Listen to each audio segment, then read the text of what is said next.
Olá, meu nome é Arielle, sou estudante do curso de graduação em Fisioterapia da Universidade do Estado da Bahia. A seguir, minhas colegas e eu falaremos um pouco sobre um trabalho do componente curricular Recursos Terapêuticos Manuais, ministrado pelo professor Marcelo Peixoto, cujo tema é Reeducação Postural Global, RPG e Conceito ROF. Quem irá fazer essa apresentação hoje será eu, Arielle Casais, Beatriz de Moraes, Laina Nunes e Maria Luísa Oliveira.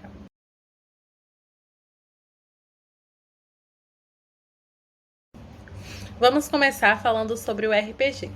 Segundo o Rosário et al., o RPG ele promove o alongamento global das cadeias musculares e preconiza a utilização de posturas específicas para o alongamento dos músculos. As cadeias musculares, elas são constituídas por músculos gravitacionais que trabalham de forma sinérgica dentro da cadeia muscular. O RPG ele surgiu na França na década de 50. Inicialmente, ele foi desenvolvido por François Mézières, uma terapeuta corporal. Posteriormente, Philippe Emmanuel Scrooge ensinou o método Mézières por 10 anos no Centro Mézières, no sul da França, e fundamentou a sua forma de trabalho em seu profundo conhecimento de anatomia, biomecânica e osteopatia, e outros campos que lhe permitiram embasar e hoje fundamentar o que se chama de RPG, ou Reeducação Postural Global. O tratamento no RPG ele é personalizado de acordo com as necessidades de cada paciente, mas ele é fundamentado em 3 princípios, que é o da individualidade, globalidade e o da causalidade. O da individualidade, ele prega que cada indivíduo deve ser tratado de forma especial e individual de acordo com as suas características. O global indica que todo o corpo deve ser tratado, independente de sua patologia. E o de causalidade, ele reforça o anterior, que diz que todo o corpo deve ser tratado, e sim um todo, porque muitas vezes uma doença ela refere um sintoma, mas quando se trata o corpo como um todo, você pode encontrar a causa dessa doença em outro lugar em que não se imaginava que poderia estar. Bom, pessoal, nós vamos começar agora a falar sobre as técnicas específicas do RPG. São trabalhadas 6 posturas básicas no tratamento do RPG. Vamos começar com as posturas das cadeias anteriores. A primeira postura, rã no chão na maca de RPG. É uma postura base, postura onde se inicia o tratamento do RPG, a primeira postura. Por quê? Porque ela é específica para estimular a respiração, a conscientização corporal e também a orientação espacial necessária para a condução de estímulos posturais.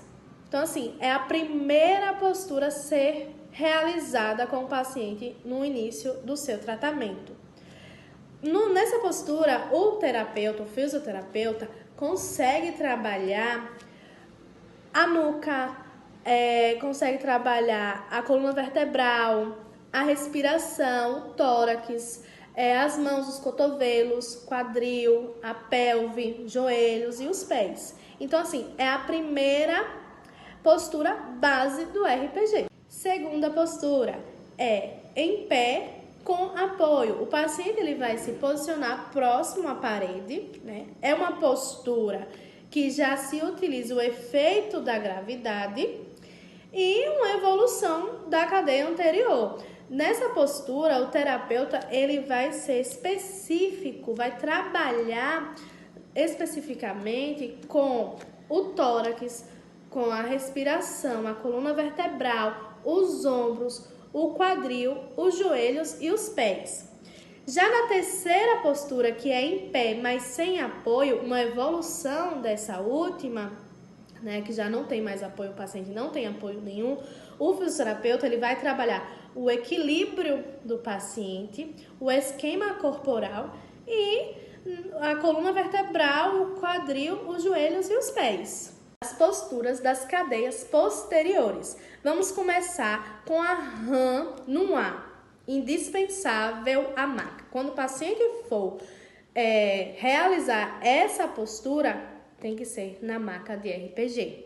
É uma postura que permite a correção da nuca, do tórax, da respiração, da coluna vertebral, dos ombros, do cotovelo, das mãos, da pelve, do quadril, dos joelhos e dos pés. A segunda postura é sentada. O paciente vai se posicionar sentada na maca ou no chão. E aí, o profissional, o fisioterapeuta, ele vai ter uma insistência sobre a coluna vertebral, o quadril, os joelhos e o esquema corporal do paciente.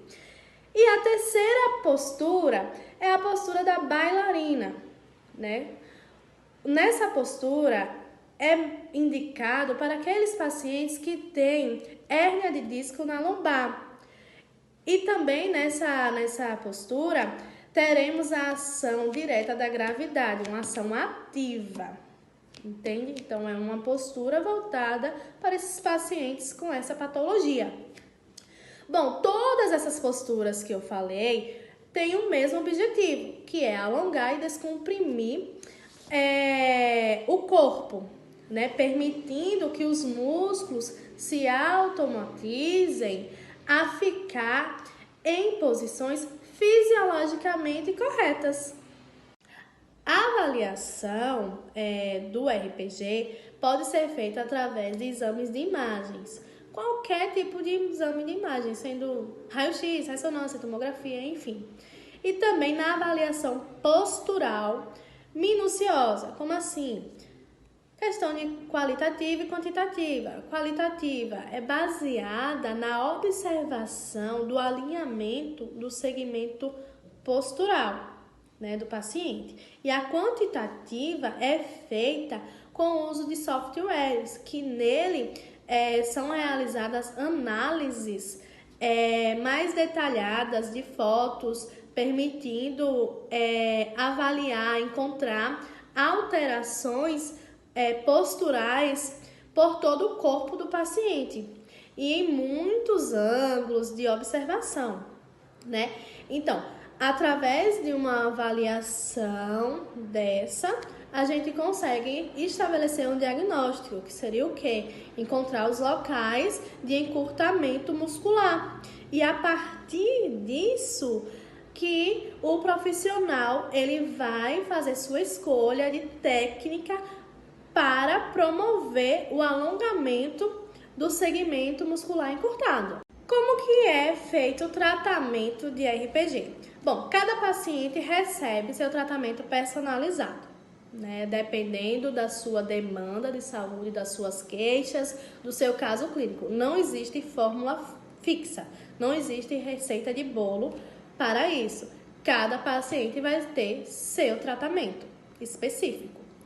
Bom, na prática, são realizados exercícios periódicos para alívio de dores, para diminuir o quadro álgico, né, do paciente, causado por desvios posturais ou até mesmo dores causadas por patologias, algumas doenças, sabe? Então, assim, o profissional ele procura alongar a musculatura, principalmente a região afetada. Porém, não se trata somente aquela região, e sim o todo, o paciente por completo. É comum que o fisioterapeuta ele utilize equipamentos, né, para ajudar e complementar os movimentos, né, como as macas de RPG, as banquetas de diferentes níveis, enfim.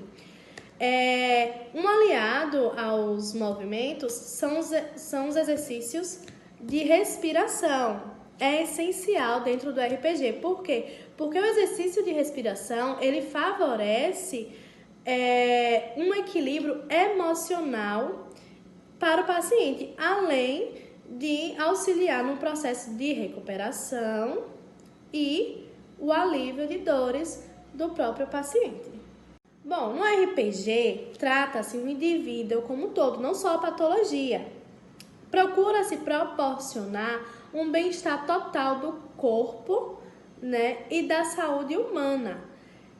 O RPG é indicado para todas as idades, normalmente é a partir dos 7 anos e para todos os sexos, né? No RPG, se consegue auxiliar principalmente as doenças ligadas ao sistema neuromusculoesquelético, sejam elas agudas ou crônicas, além de desconfortos comuns, né, causados por problemas morfológicos, traumáticos, problemas de articulações, esportivos e até mesmo os problemas respiratórios, certo? Bom, a contraindicação é a seguinte: não existe uma contraindicação absoluta do RPG, porém, sabe-se que a terapia manual é contraindicada em casos de processos agudos, inflamatórios, dor intensa e lesão nervosa aguda.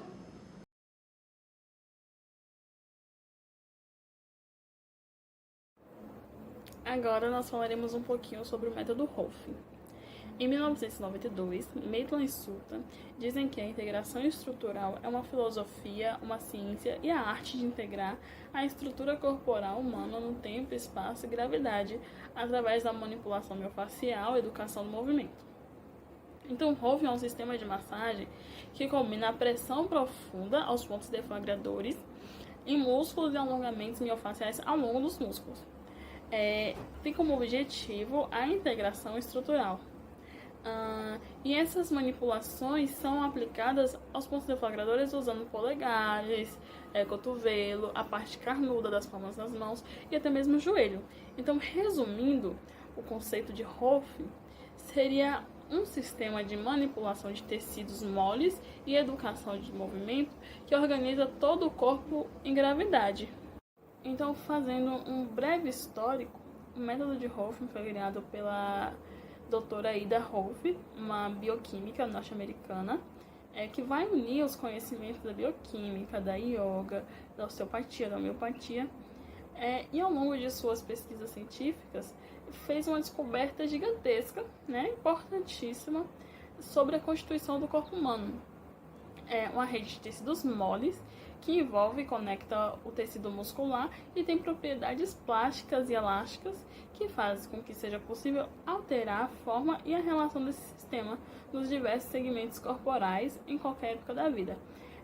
Ida Rolf tinha um problema físico causado por um acidente sofrido durante sua adolescência e não obteve resultados para esse problema com a medicina tradicional. Então ela começou a investigar trabalhos corporais com bases estruturais e funcionais, como yoga, osteopatia, homeopatia, como citado, a quiroprática, e com base nas próprias experiências, acabou encontrando as bases para o método que mais tarde ela viria a chamar de integração estrutural difundido nos Estados Unidos. Isso aconteceu em 1960. É esse método que hoje em dia nós conhecemos como método de Rolfing. Sobre os princípios e fundamentos, Ida Rolfing criou um protocolo padronizado de 10 sessões com duração de 60 a 90 minutos e cada um deles tinha um tema central, organizados a partir de objetivos estruturais. Esse protocolo é conhecido como receita. E essa receita era uma ferramenta didática que poderia ser modificada ou abandonada, assim, vez que os seus princípios fossem compreendidos. E seu princípio mais importante seria levar o corpo a um nível mais alto de organização funcional.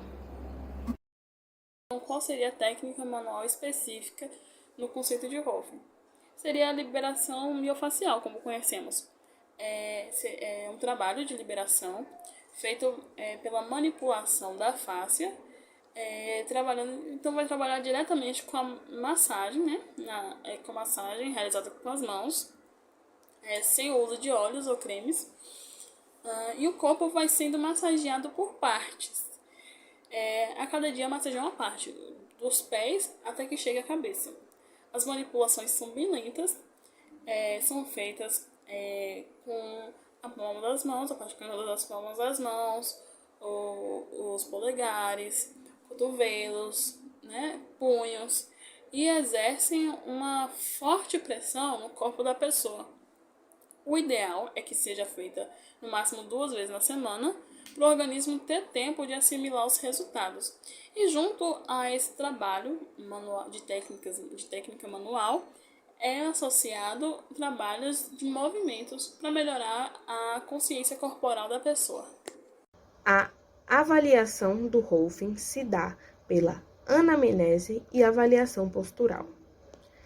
Na anamnese, o rolfista vai investigar a origem da dor do paciente, principalmente se essa dor não estiver acontecendo por compensações posturais.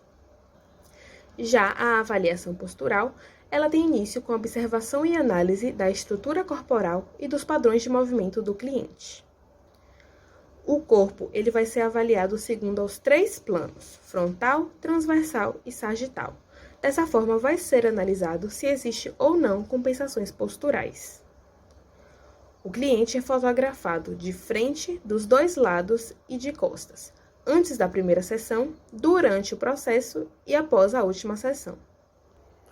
Juntos, o rolfista e o cliente eles vão discutir as sensações e percepções, vão observar o alinhamento dos segmentos do corpo, a relação deles entre si, as áreas de imobilidade e de tensão, as áreas com rotações, as áreas com torções e também problemas específicos trazidos pelo cliente. A série básica de Rolf consiste em 10 sessões, podendo ir até 15 sessões de acordo com a necessidade de cada cliente. As sessões duram em torno de 1 hora e a frequência pode ir até 2 sessões semanais, porém o mais recomendado é 1 sessão semanal. Terminada a série básica, é recomendado que o cliente volte após 1 ano para dar continuidade ao processo, onde as sessões serão diminuídas para 3 a 5 sessões. O Rolfing ele é indicado para pessoas que sentem desconfortos causados por má postura, pessoas que apresentam restrições de movimentos causadas ou não por traumas, pessoas que querem evoluir emocionalmente através da percepção corporal e pessoas que estão ligadas a artes de movimento ou corporais, como, por exemplo, bailarinos, atletas, educadores físicos e praticantes de artes marciais. Já a contraindicação deve-se tomar uma precaução com gestantes, havendo uma adaptação do método.